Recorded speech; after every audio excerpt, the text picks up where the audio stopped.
WWE Bash in Berlin is finally over, and I just feel like I want to bash my head in, having to watch over 3 hours of this garbage in Germany. Welcome back, guys, to Fog Wrestling. What a boring, drawn-out show.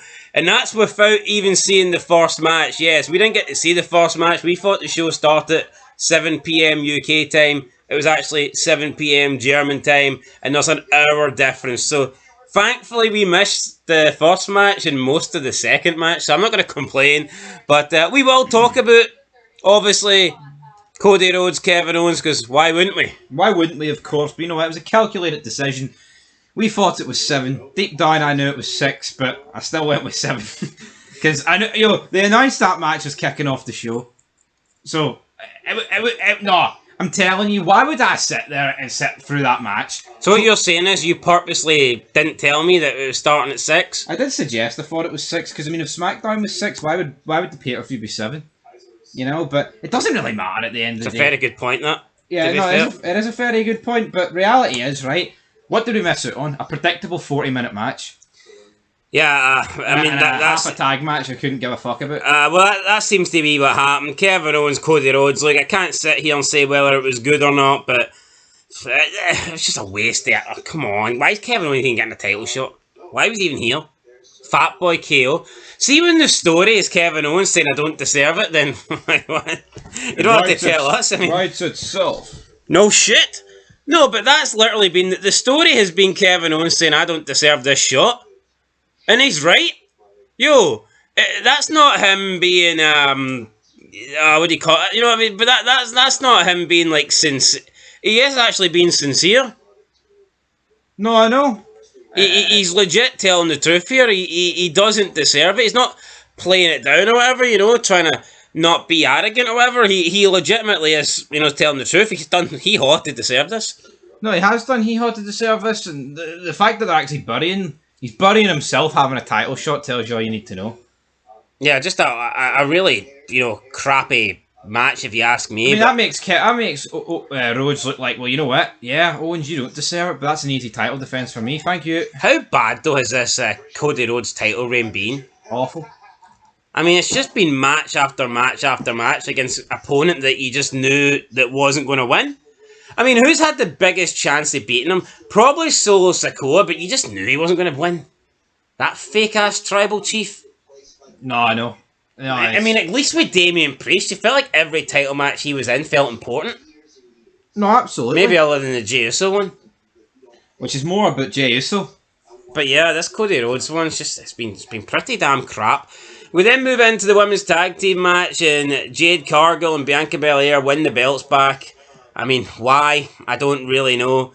Bianca, I mean, see anyone that was getting hyped and pumped about Jade Cargill coming in? I think they've ruined her, man. What is WWE done? The momentum's gone. No, the momentum is gone. The momentum is gone in this tag team. We were expecting a heel turn tonight. Make no mistake about it. We were expecting a heel turn tonight. We didn't get it. We didn't get it. I mean, am I massively depressed about the fact we didn't get it? No, but I don't know. Where is this going? Just fucking Triple H probably dragging it out to 2025. That's where it's going. Yeah, I'm assuming that WrestleMania will lead to these two. Although knowing Triple H, would you really be surprised if they held the belts to Mania and lost them then? Honestly, who knows? But yeah, just a sloppy match. I thought the ending looked pretty poor. We then moved into CM Punk versus Drew McIntyre. Look, I've enjoyed this feud in the beginning, but again, I think it's just been dragged out now. I think it's lasted way too long. This match for me wasn't that great. It definitely wasn't as good as their SummerSlam match, which I found it boring. I did. I'm not going to sit here and lie and say it was a classic or I thought it was great or anything like that. Yeah, to me, this match was just there. I don't think it was bad, but to me, when you've got two of the best guys that are alive today wrestling, then just simply being alright isn't good enough. No, it's not. Again, it's just a dragged out match. I mean, they're not as boring as Gunther and Orton, absolutely not, but it is dragged out. The match is dragged out, the storyline's extremely dragged out. CM Punk is nearly back a year. He came back midway through November. You know, we're not far away for a full year since he's been back. And he's pretty much feuded with McIntyre since he returned, him and Rollins. Yep, that's pretty much been it, and it's probably not over. No, it won't be over. Bad Blood, Hell in a Cell, and then, see, after that, I wouldn't be surprised if he feuds with Rollins, and it's like, it just feels like the same old shite. It really does. Really does, but, I mean, the match, it was alright, but, as we said, it was just rules, just fucking confusing. Cole making things up as he goes along. Oh, yeah, you can hit the button, but you can't hit the button. Oh, an offensive move stops the button, but only for one guy. No, wait, both guys are hitting offensive moves, but only CM Punk's button is stopped. Wait, no. Oh, Drew McIntyre's held him in a place for 2 seconds. That means he's no longer on the second rope. You're like, what the fuck? And it's just so phony, the gay-ass lights. Can we just go back to a random strap match? No. I just... Yeah, you're right, though. It's like fucking traffic lights and talk to a ring post. What is that? Anyway, 20-minute match here. Is what it is. We then got the Terror Twins taking on Dirty Dom and Liv Morgan. Again, this feud's okay. I mean, I think the Raw stuff's okay. But, yeah, just the mixed tag doesn't work. And until they either stop doing this mixed shit, or they actually start allowing men to get a little bit of offense in, then this is going to continue to look bad. It just does not work when you've got 4 male guys out there with 1 male and 1 female. And the only female that can stop Rhea Ripley is Liv Morgan, who's half her size. It doesn't work. No, it doesn't work, man. It's so stupid, is what it is. And then you've just got... I mean, Rhea Ripley is fucking bigger than everyone on the Judgment Day. It's like, what, Dominic can't fight back? Well, it's just embarrassing. And then it's like...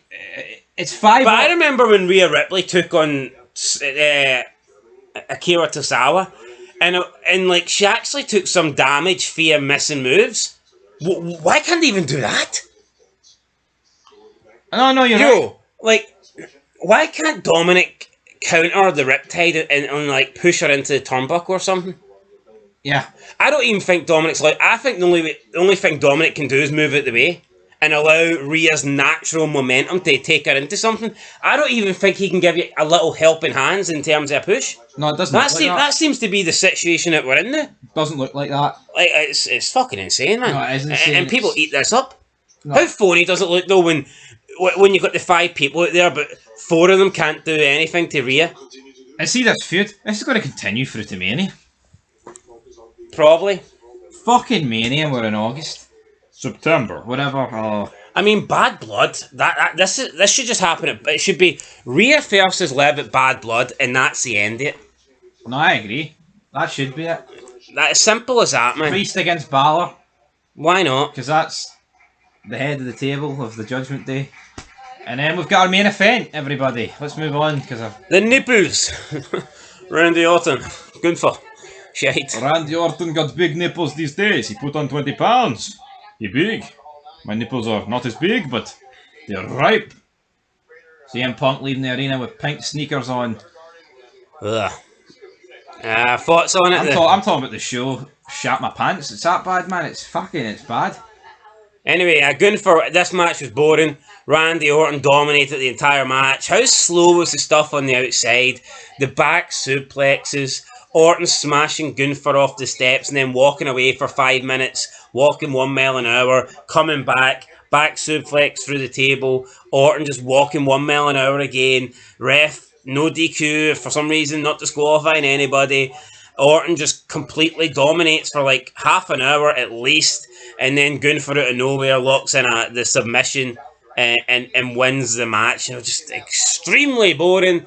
But it's almost like they believe that if they have Orton dominate and then Gunther wins out of nowhere, it's like, oh, Orton could have really won that. No, Orton was never winning this tonight. All in, right? Match was 34 minutes. Entrances was probably about 10, and then the end was probably about 15. I mean, you're looking over an hour. Easy. Like, over an hour this match took up with this fucking show. And that's the problem when you've got 5 match cards, man. Everything's dragged out to the max. Yeah. Yo, see, why couldn't a match... I'm not saying the main event, but why couldn't one of these matches went about 5 minutes? See Cody Rhodes Owens, what's the fucking need of that going half an hour? There's no need. I tell you what, that Women's Tag Team Championship match shouldn't be going 12 minutes. No. That's a 5-minute special if I've ever seen one. Awful. I don't know, but wait, can someone actually explain why they believe 5 match cards are better? Can't we at least have 7? And then you're just reducing some time of... I think there's some match cards, and maybe sometimes they only warrant 5, right? But you know what? This is every pay-per-view. Yes, but let's be honest, Randy Orton and Gunther, 2 of the most boring as fuck wrestlers on the roster. Yep. So putting them in the main event and allowing them to go over half an hour is a disaster. That is a disaster. Tonight was a disaster. I mean, was it better than SmackDown? Barely. Oh man, I'll give it a 2 out of 10, and I feel like that's generous because I gave All In a 3 out of 10. I think All In was the pacing of All In was a lot better than this. It was. This was just so fucking slow. I'll just give it a 2 as well. You know what? Maybe if I actually watched the first 2 matches properly, I'd give it a 1. But match of the night. Punk McIntyre every day of the week. Punk McIntyre. Aye. Although it's pretty funny with the bracelet. I probably prefer the mixed tag match, to be honest. But that's funny. But it's awkward, man. It really is awkward. Anyway, Finn guys. Balor selling like Adam for Saw. He's a horrible actor. He's a horrible promo. Watching this is like a fucking Saw trap. The line starts behind me. Anyway, guys. The Feds start behind Fog Wrestling, so like the channel, like the video, and we'll catch you in the next one. Until then, peace.